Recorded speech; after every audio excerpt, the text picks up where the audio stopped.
Your kids know that Jackie Robinson didn't just ride off into the sunset after integrating baseball in 1947, and in fact died at an early age of 53, likely due to racism or because of his allostatic load. It didn't occur to me until recently that while watching Jackie Robinson make his last public appearance in 1972 before his untimely death, in which he talked about the need for increased diversity, that he was only 53 and not 73.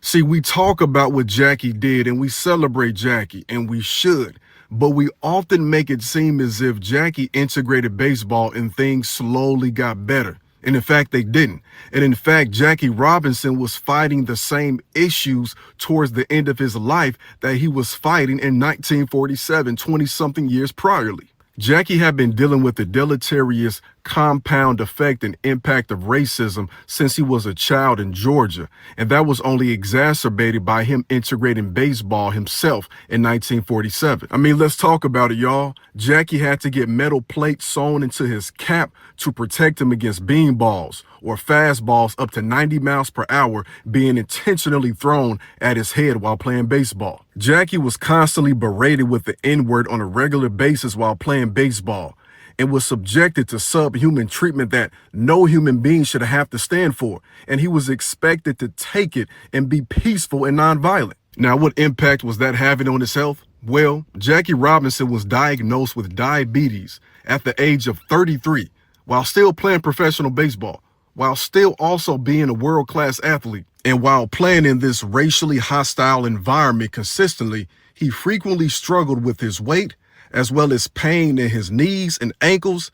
And around the time he was diagnosed with diabetes, his hair also began to turn gray. In 1970, still at 50 years old, he had 2 mild strokes, and doctors said he would have to have his legs amputated soon after. He then lost sight in one eye, went partially blind in the other eye, and then had 3 heart attacks, the third of which was fatal. It's worth mentioning that around that same time in 1971, he lost his son to a car crash. And we haven't even touched on the adverse childhood experiences, or ACEs, he had growing up in Georgia. All of these experiences he had from childhood through Major League Baseball without access to medical professionals of high quality, particularly black male therapists or black doctors, definitely increased his allostatic load. We have to wonder, what would Jackie's life have been like if he had not been a sacrificial lamb and had just stayed in the Negro Leagues?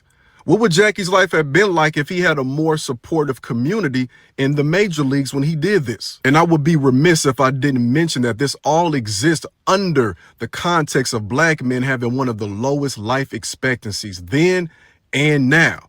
Jackie isn't just Jackie Robinson. Jackie Robinson is our fathers, our brothers, our uncles, our cousins, our friends. So whenever you celebrate the legacy of Jackie Robinson again, make sure you consider this too, because the problems that caused his early demise still exist.